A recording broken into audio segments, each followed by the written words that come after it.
Rebonjour à toutes et à tous les amis, troisième fois, Samsung. Bref, euh, on se retrouve pour la review de WWE Payback 2020, donc le dernier pay-per-view en date qui avait lieu hier soir. Et pour débuter le show, on a eu le match entre Apollo Crews et Bobby Lashley.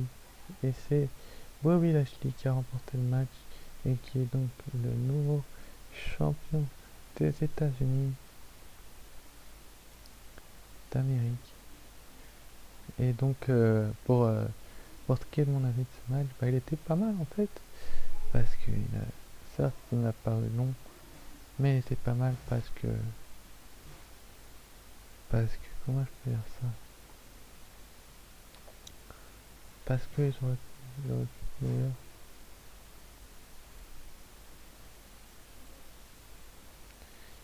J'ai meilleur, certes, mais il était moins bon. Et tout simplement, Bobby Lashley était destructeur dans ce match. Je cherchais le mot, et il a prouvé à pas mal de gens qu'il était destructeur, destructeur. Et il a parvenu à remporter le titre des États-Unis des mains de Apollo Crews. Donc Apollo Crews a perdu son titre des États-Unis dans un match de 9 minutes 30. C'était quand même pas mal du tout. Mais c'était pas une très bonne idée de donner le titre à Apollo Crews. Et voilà quoi les amis, c'était juste pas mal.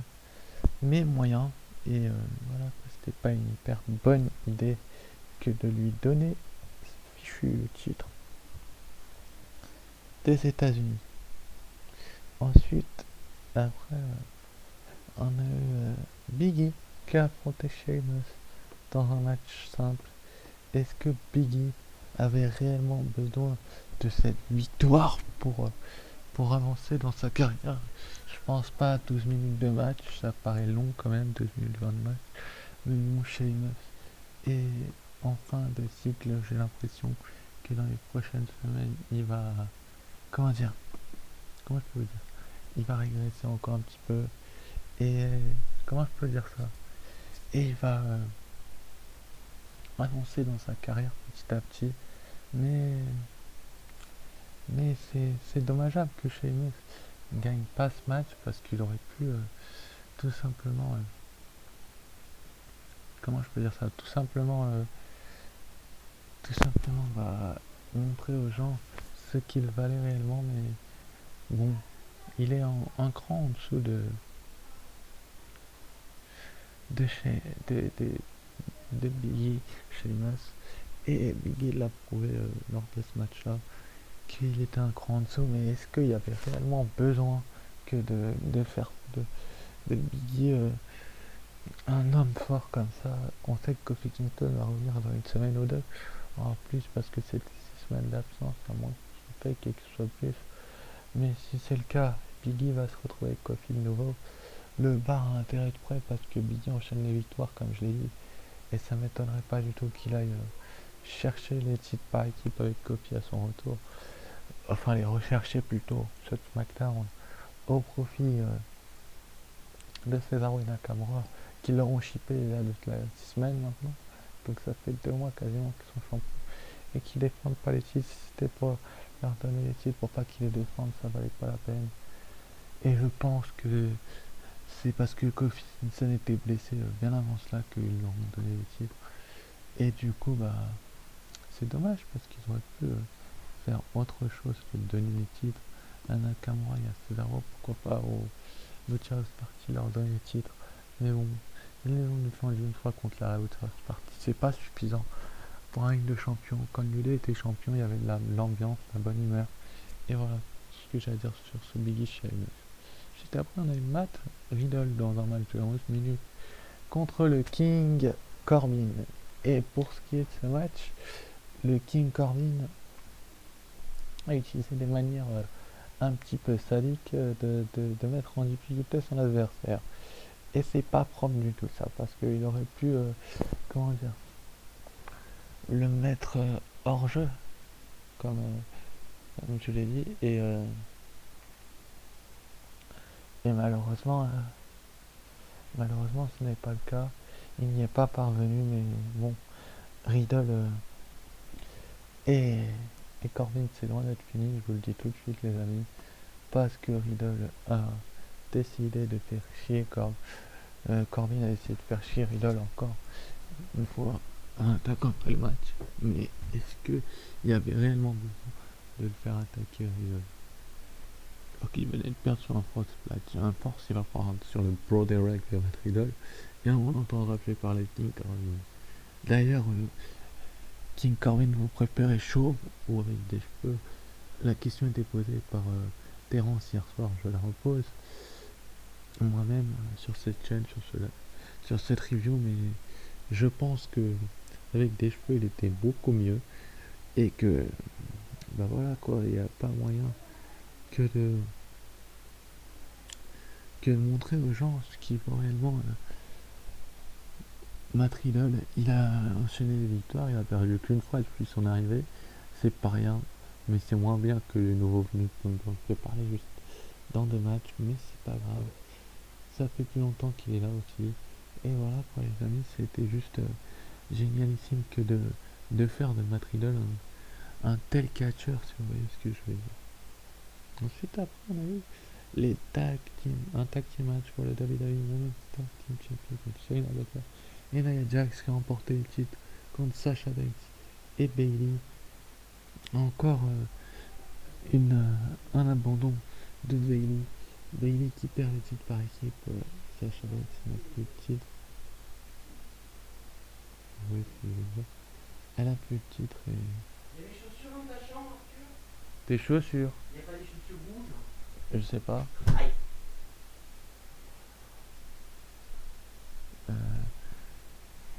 Excusez-moi.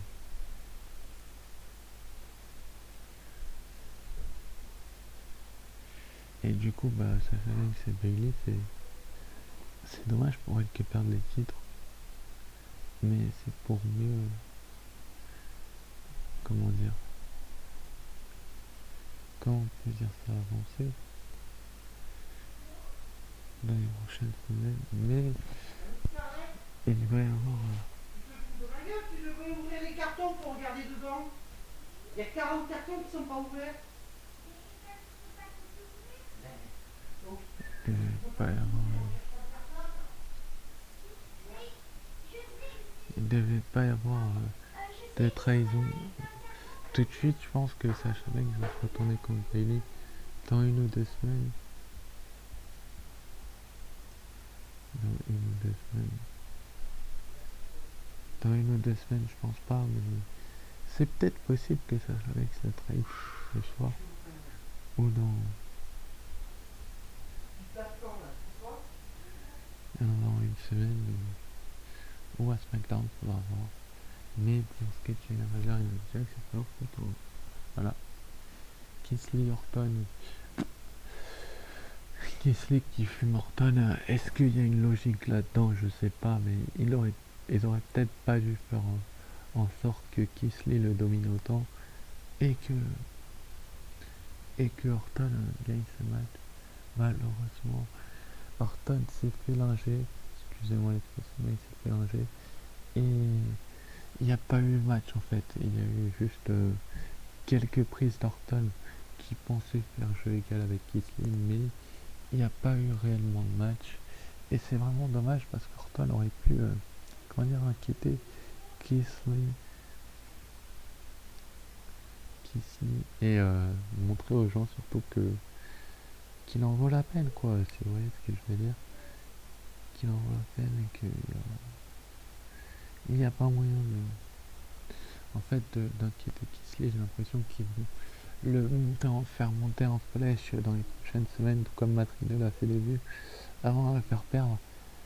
Même contre AJ Styles, je pense que Kesley gagnerait. Contre Roman Reigns, ça reste à voir. On verra peut-être au Survivor Series, qui sait, c'est une équipe, ça m'étonnerait. Mais pour l'instant, c'est McIntyre, Reigns. Contre la championne NXT, on ne sait pas encore qui c'est. On va le savoir mardi soir, donc demain soir. Et voilà quoi. Mais Kesley a montré au moins ce dont il était capable, ce qu'il avait dans le ventre. Et je suis assez fier de ça. Ensuite, après, on a eu Dominique et Rey Mysterio, donc la famille Mysterio contre Rollins et Murphy. Et c'est la famille Mysterio qui a été gagnée ce match. C'est pas banal du tout que de faire gagner la famille Mysterio à Payback après les avoir fait perdre à SummerSlam, enfin avoir fait perdre Dominique à SummerSlam. Il n'y avait pas un autre moyen que de faire gagner Rey et Dominique, que de faire un frog splash sur Murphy et Rollins qui commencent à se dissoudre petit à petit et qui, comment dire, qui, qui ont du mal à s'entendre, et ça paraît tout à fait logique que qu'ils aient du mal à s'entendre. Mais bon, c'est comme ça paraît logique qu'ils aient du mal à s'entendre. Mais quand même, les Mystérieux ont eu leur vengeance, et c'est plutôt cool parce que ils vont ensuite avoir un rôle Mysterio Arrow, et c'est vrai qu'il y a un quack qui va sonner la fin de l'alliance Rollins Murphy.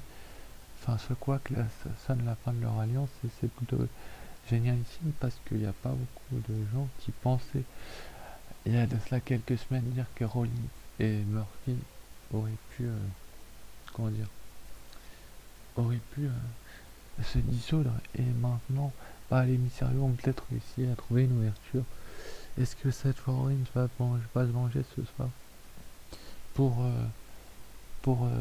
va se venger ce soir pour devenir champion? C'est pas impossible, mais il va falloir voir ce dont il est capable de faire dans la prochaine semaine. Ensuite, après, on a eu le main event. Roman Reigns a pris sa revanche et est redevenu champion universel. Il l'avait avant tout de suite, et il le sait mis, et il n'avait pas pu se battre à WrestleMania 36, qu'il espérait évidemment gagner le titre là-bas. Mais Roman Reigns est enfin champion, et le film est projeté bien évidemment prochainement. Il y aura une revanche entre les deux. Mais bon, Roman Reigns a quand même débarqué à la fin du match et pas durant le match, comme beaucoup de gens l'auraient espéré. Il a débarqué à la fin du match, il a signé le contrat, il a tabassé les deux, il a remporté le titre et il s'est cassé. Et c'est dommageable parce que beaucoup de gens pensent que Roman Reigns aurait pu nous faire un bien meilleur match s'il serait arrivé dès le début. Mais bon, c'est comme ça, Roman Reigns a montré aux gens qu'il était l'un des meilleurs catcheurs. Le film va avoir sa revanche, bien évidemment, vu qu'il n'est pas impliqué dans la fin du match. Mais pour l'instant, Roman Reigns domine et va dominer au moins jusqu'à la WrestleMania 37, d'après les rumeurs. Et qu'ils vont le faire gagner à Survivor Series avec son nouveau personnage, très certainement, pour Cole et Face. Donc Cole gagnera pas. Et voilà quoi, mais sinon c'est tout ce que j'ai à dire. Je vous dis à demain pour la vidéo. À très vite. Ciao.